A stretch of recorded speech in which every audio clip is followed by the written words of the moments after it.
Assalamualaikum friends, welcome to my channel. Or today we are going to start seen and unseen comprehension. सो किसी ने request की थी तो फिर मैंने जो है सोचा कि मैं बना देती हूँ, इजी हो जाएगा सबके लिए। तो सबसे पहले हम पढ़ेंगे सीन पैसेज, देन अनसीन के बारे में बताऊँगी। फर्स्ट ऑफ ऑल आपके लिए जो इम्पोर्टेंट है उसमें आपको सबसे पहले ये बुक लेनी पड़ेगी, ठीक है, फरीदी इंग्लिश वर्कबुक। इससे और ज़्यादा इजी हो जाता है आपका सिलेबस कवर करना, ठीक है। सीन पैसेज जैसा कि आपको पता है कि आपकी बुक से ही आएगा, किसी न किसी चैप्टर में से एक पैराग्राफ दे देंगे और उसके फिर क्वेश्चन पूछेंगे तो आपको लिखने में आसानी हो, इसलिए फ़र्स्ट क्वेश्चन उसका हमेशा ये होता है कि वो कौन से चैप्टर से लिया गया है। तो आपको कुछ टिप्स बताती हूँ, वो आपके लिए ईजी हो जाएगा। तो सबसे पहले जो है आपको सारे चैप्टर्स के इस बुक में जो सारे चैप्टर्स हैं उसमें समरी दी जाती है, ठीक है, वो उर्दू में भी इंग्लिश में भी। अगर आपकी इंग्लिश बहुत अच्छी है, यानी कि आप अपने पास से लिख सकते हैं, तो आप क्या करेंगे कि चैप्टर खोलेंगे, सारे चैप्टर जो है उसकी जो उर्दू तर्जुमा होगा आप वो पढ़ लेंगे। जब वो पढ़ लेंगे तो आपको पता चल जाएगा कि इसमें क्या कहा जा रहा है, पूरे चैप्टर में क्या कहा जा रहा है, ठीक है। तो आपको ये पता चल गया। अब जो है आपको एक और काम करना होगा, वो ये कि इनके सब के जो राइटर्स हैं उनके नाम को और एक ये चैप्टर्स के नाम को एक साइड लिख लेंगे। मैंने अलग लिखा था लेकिन मैं इधर भी बता दूं, इधर जो है जैसे चैप्टर्स है तो आप इधर इसके राइटर्स के नाम लिख लें तो वो ईजी हो जाता है, ठीक है। सबसे पहले तो ये आपको अच्छी तरह याद कर लेना है। देन आप सीन और जो क्वेश्चन आंसर दिए जाते हैं, क्योंकि क्वेश्चन आंसर भी बहुत कम दिए जाते हैं, इतने ज़्यादा होते नहीं हैं, तो आपको इतनी ज़्यादा मेहनत की ज़रूरत नहीं है कि आप पूरी बुक को जो है याद करें, यानी सारे चैप्टर्स को याद करें, ठीक है। देन आपने ये कर लिया। अब जो है आपको राइटर के नाम भी पता है, सही है। अब आ जाते हैं हम सीन पैसेज पे। तो किस तरह करते हैं ये मैं आपको बताऊँगी, ठीक है। सो सीन में हमेशा क्वेश्चन नंबर 3 होता है सीन पैसेज का ज़्यादातर, इसमें क्वेश्चन नंबर 4 दिया गया है, ठीक है। फर्स्ट होता है अनसीन पैसेज और सेकंड क्वेश्चन होता है समरी। क्वेश्चन नंबर 1 यानी कि अनसीन पैसेज की समरी भी क्वेश्चन नंबर 2 में आ जाती है, सही है। इसके बाद आता है सीन पैसेज, जैसे कि 2016 रेगुलर मैं करवाऊँगी। उसमें सबसे पहले हमें क्या करना होता है कि पहले पैसेज को अच्छी तरह पढ़ लेते हैं, उसके बाद हम इसके बारे में जो है कुछ लिख सकते हैं, ठीक है। पहले हम पढ़ेंगे, इसमें बहुत छोटा सा पैराग्राफ दिया हुआ है, तो हम पहले ये पढ़ लेते हैं और उसको समझने की कोशिश करते हैं। They are almost entirely vegetarian and spend their days eating leaves and juicy stems in the thick forest of Africa. They live in family group, each ruled by a big male who look after and protect his family with great care. It is truly immensely strong and can rip apart banana stem and tear off the branches of trees as they need to do in order to feed. अब इसमें किसी चीज़ का भी नाम नहीं बताया गया कि हम बात किसके बारे में कर रहे हैं, लेकिन अगर आपने जो है क्वेश्चन पढ़ा होगा, अगर आपने जो है समरी पढ़ी होगी किसी भी चैप्टर की, सारे चैप्टर्स अगर आपने पढ़े होंगे तो आपको पता होगा कि इसमें किस चीज़ के बारे में बात की जा रही है, ठीक है। तो इसमें जो है वेजिटेरियन की एक तो इसमें क्या क्या बताया गया है, इसमें हमेशा जो है हिंट देते हैं, ठीक है, कि इसमें कभी भी इतना ज़्यादातर ये होता है कि नहीं बताते कि कौन से चैप्टर से लिया गया है, किसी तरह पता नहीं चलता, लेकिन कहीं कहीं हिंट्स ऐसी होती हैं कि हमें पता चल जाता है ये इस चैप्टर से है, ठीक है। फॉर एग्जाम्पल यहाँ वेजिटेरियन है, तो वेजिटेरियन हैं जिसके बारे में भी बात हो रही है, वो कह रहे हैं कि वेजिटेरियन हैं और अपनी लाइफ कहाँ स्पेंड करते हैं, कैसे स्पेंड करते हैं, पत्ते खा के, जूस स्टेम खा के, और कहाँ होते हैं वो, थिक फॉरेस्ट ऑफ अफ्रीका में, ठीक है। They live in family group, वो एक ग्रुप की तरह रहते हैं, उसकी पूरी फैमिली जो है ग्रुप की तरह रहती है। Each ruled by a big male, और हर फैमिली जो है रूल किस पे करती है, बिग मेल में, यानी कि जो उसमें जो सबसे बड़ा जो है मेल होगा वही जो है रूल करता है उस फैमिली को। Who looks after and protect his family with great care, वो जो अपनी फैमिली को प्रोटेक्ट करता है और जो है देखभाल करता है, ठीक है। It is truly immensely strong and can rip apart banana stem and tear off the branches, वो इतने ज़्यादा स्ट्रॉन्ग होते हैं, क्या करते हैं कि बनाना के स्टेम जो होते हैं उसको चीर फाड़ देते हैं, कर देते हैं, ठीक है। इसके अलावा टेयर ऑफ ब्रांचेस ऑफ ट्रीज़, दरख्त की जो ब्रांचेस हैं उसको जो है तोड़ देते हैं। As they need to do in order to feed, यानी कि वो खाने के लिए जो भी करते हैं तो इतने ज़्यादा स्ट्रॉन्ग है कि वो ट्रीज़ की ब्रांचेस को भी टेयर ऑफ कर देते हैं। देन अब हमें ये पता चल गया कि इसका मतलब क्या है, इसमें क्या कहना चाह रहे हैं। अब हमें पता चल गया कि ये किस चैप्टर से लिया गया है। तो ये लिया गया है, मुझे पता है कि जेंटल जायंट से लिया गया है। सो हम अब देखें, क्वेश्चन नंबर 1 हमेशा ज़्यादातर यही आता है कि identify the reading text from which इस पैसेज हैज़ बीन टेकन। तो इसमें कह रहे हैं कि ये जो टेक्स्ट है ये कौन से पैसेज से लिया गया, ये कहाँ से लिया गया है, ये बताएं, ठीक है। तो हमें पता है कि ये जेंटल जायंट से लिया गया है और इसके राइटर के नाम भी पता है। तो हम जो है अब लिखना स्टार्ट करेंगे। So number A,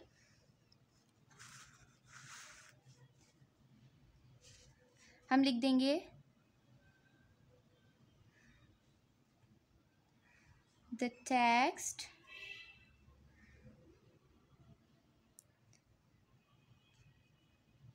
has been taken from the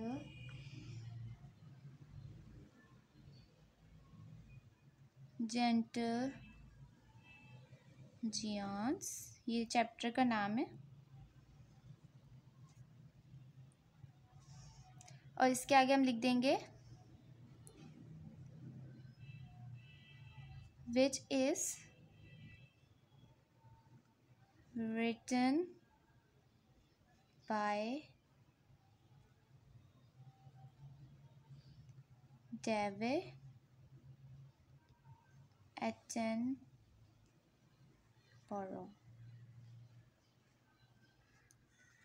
सो इसमें ये है कि इसमें हमें राइटर का नाम पता था कि जेंटल जायंट्स में से ये भी पता था, और राइटर का नाम अगर आप लोगों को पता हो तो आप जो है वो लिखेंगे, ठीक है। इसके बाद क्वेश्चन नंबर 2 पढ़ेंगे।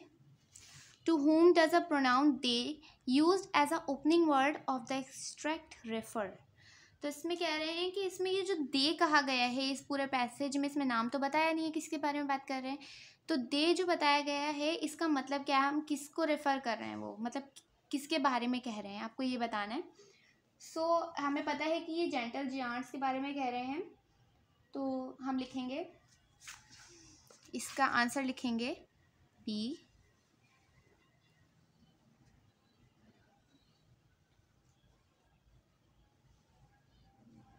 The pronoun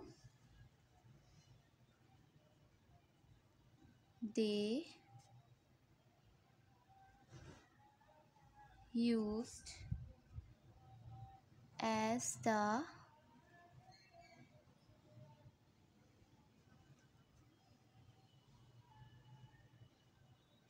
opening word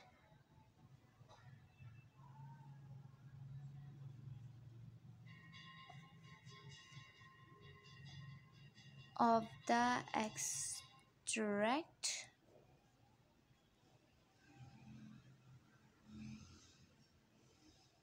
referred as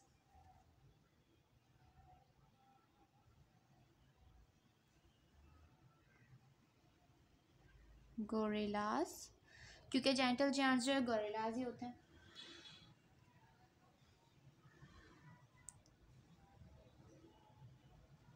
which were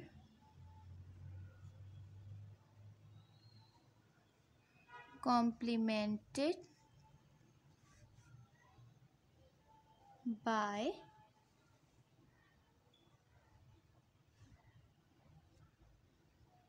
gentle giants। सो ये हमारा हो गया क्वेश्चन नंबर 2। इसमें कह रहे हैं कि दे किस वजह से वो किया गया है, रिफ़र किसको किया गया है, वो गोरिल्लास को किया गया है, और उनको जो है इस चैप्टर में क्या कहा गया है, जेंटल जायंट्स। आपको इसमें क्वेश्चन को देखना है और उसके बाद आपको अपने पास से लिखना है। कभी भी आप पैसेज को एज इट इज़ नहीं लिखिएगा, कि जो भी कह रहे हैं आप उसका इसमें से, जैसे हम पहले करते थे कि आप निशान लगा के इधर से इधर तक और फिर ये एज इट इज़ लिख लेते थे, लेकिन ऐसा नहीं है। आप अब बड़ी क्लास में आ गए हो तो अब आपको जो है ये नहीं करना कि आप एज इट इज़ लिख दो, ठीक है। इसमें आपकी अपनी मेहनत देखी जाती है कि आप क्या लिख रहे हो, ठीक है। आपको हमेशा अपने पास से ही लिखना चाहिए, यानी कि अपनी वर्डिंग में। उसके मैं आपको कुछ टिप्स भी बता दूंगी किस तरह आप थोड़ा सा जैसे अपनी वर्डिंग में थोड़ा सा लिख सकते हैं। तो अभी हम चलते हैं number C. How strong are they, how do they use their strength. वो कितने स्ट्रॉन्ग थे, ठीक है, और जो है वो किस तरह अपनी स्ट्रेंथ यूज़ करते थे, सही है। सो हमने अभी पढ़ा था कि वो किस तरह यूज़ करते थे कि it is truly immensely strong, वो बहुत ज़्यादा स्ट्रॉन्ग थे। कितने थे कि वो जो है बनानास के स्टेम और ब्रांचेस को टेयर ऑफ कर देते थे, ठीक है। तो ये थोड़ा सा ज़्यादा नहीं, थोड़ा सा अपनी जो है वर्डिंग में आप लिख सकते हैं। फॉर एग्जाम्पल नंबर सी पे कर देते हैं। अब दे आर इमेंसली स्ट्रॉन्ग है, आप ज़रूरी नहीं आप यही लिखें, आप लिख सकते हैं they are very strong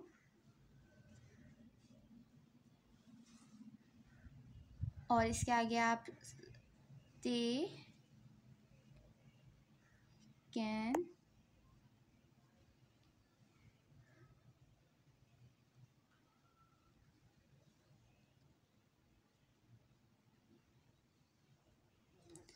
rip apart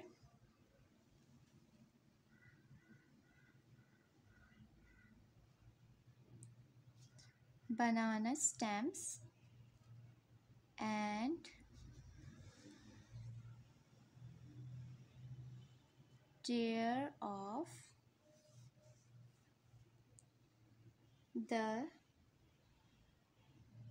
branches of trees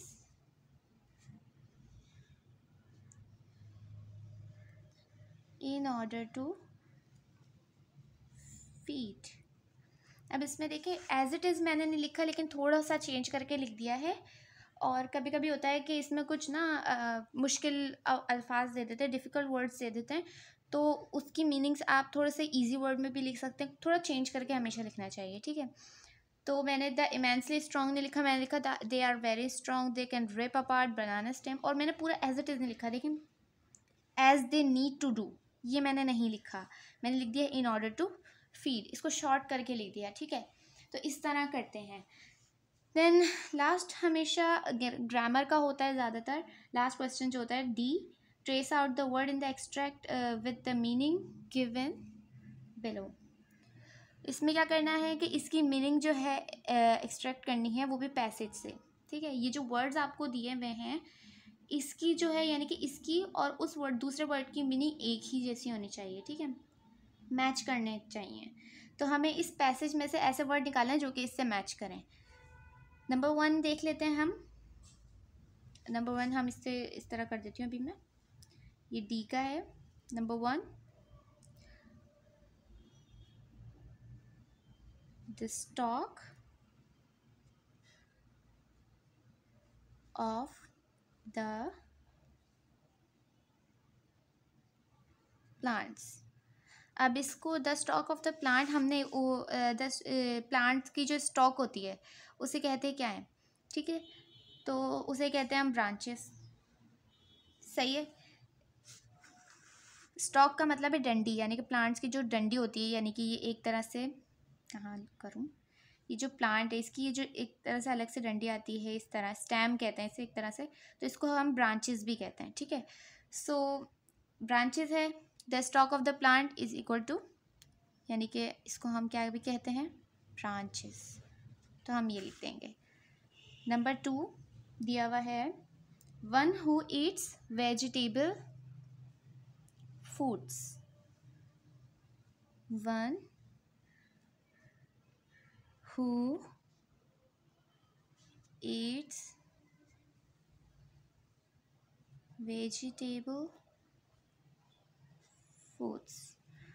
सो इसमें कह रहे हैं वो जो कि वेजिटेबल्स एज अ फूड खाते हैं, तो उसे क्या कहते हैं, हमने पढ़ा है कि उसे वेजिटेरियन कहते हैं। तो हम इस पैसेज में देखेंगे, देखें वेजिटेरियन लिखा हुआ है, ठीक है, ये और इसकी मीनिंग सेम हो रही है, तो हम यही लिख देंगे vegetarian. Then number 3 which is tear or out open, tier or out open, tier or out open. Out open का मतलब, टेयर का मतलब है तो 2 हिस्सों में कर देना, ठीक है। आउट ओपन का मतलब है इस तरह करना कि वो चीज़ बाहर आ जाए, इस तरह, तो उसको दूसरे अल्फाज में रिप कहते हैं, रिप अपार्ट, ठीक है। तो ये कहते हैं, तो हम ये लिख देंगे, इधर लिख देंगे हम रिप। सो ये क्वेश्चन हो गया कंप्लीट। और हमें सीन पैसेज इसी तरीके से करना होता है, एज यू कैन सी। ये इतना ज़्यादा मुश्किल नहीं है, बस आपको क्या है कि अपने पास से लिखना होता है, ये नहीं कि आप एज इट इज़ लिख दो। आप उस पैसेज को आपको पढ़ के समझना होता है, ये पता होना चाहिए कि किस चैप्टर से लिया गया है, उसके राइटर का नाम क्या है। देन आपको उसके अंदर का भी थोड़ा बहुत, जैसे मैंने आपको बताया कि आप उसकी ट्रांसलेशन भी पढ़ सकते हैं। आपके पास इतना टाइम नहीं है कि आप इतना ज़्यादा करें कि आप सारे क्वेश्चन आंसर याद करें या कुछ करें, तो आप जो है उर्दू में भी पढ़ सकते हैं। और अगर आप लिख सकते हैं तो, अगर आप इंग्लिश में अपने पास से थोड़ा बहुत लिख सकते हैं, तो आप जो है सारे चैप्टर्स इस तरह पढ़ के, और फिर आप जो है आप उसकी जो है टेक्स्ट भी लिख सकते हैं, यानी कि क्वेश्चन आंसर भी आराम से कर सकते हैं और पैसेज भी आपका हो जाएगा। क्योंकि पैसेज का कभी भी नहीं पता होता कि कौन से चैप्टर से आएगा, किसी भी चैप्टर से, कभी भी किसी भी चैप्टर से आपको दे सकते हैं। तो आपको हर चैप्टर्स का पता होना चाहिए कि उसका कहाँ से लिया गया है, किस चीज़ के बारे में उस हर चैप्टर में बात हो रही है, तो आप उस हिसाब से लिखते हैं। जैसे कि इसमें नहीं बताया था कि यहाँ जेंटल जांट्स की बात हो रही, गोरिल्लास की बात हो रही है, इसमें डायरेक्ट दे कह दिया था, ठीक है। तो हमने पता कैसे किया कि उसमें जिस तरीके से बताया गया था कि वो क्या क्या करते हैं, तो हमें पता चल गया कि ये इस चैप्टर से लिया गया है, तो हमने लिख दिया, ठीक है। उसके राइटर का नाम मैंने आपको बताया था कि साथ साथ सारे चैप्टर्स के राइटर्स के नाम लिख दें। वो मैं आपको नेक्स्ट वीडियो में इंशाल्लाह बताऊंगी कि किस तरह, मतलब सारे चैप्टर्स के राइटर के नाम मैं आपको लिख के दे दूँगी। देन जो है आप उसमें से देख लीजिएगा। और नेक्स्ट वीडियो में हम अनसीन पैसेज करेंगे, क्योंकि वो बिल्कुल अलग आता है, वो कभी भी बुक के टैग से नहीं आता, वो कहीं से भी आ सकता है। तो वो किस तरह करते हैं वो मैं आपको बताऊंगी। So don't forget to subscribe my channel, please like, comment and subscribe my channel and share to your friends, ताकि उन लोग की भी हेल्प हो जाए। मिलते हैं हम पार्ट 2 में अनसीन पैसेज के साथ, तब तक के लिए अल्लाह हाफिज़।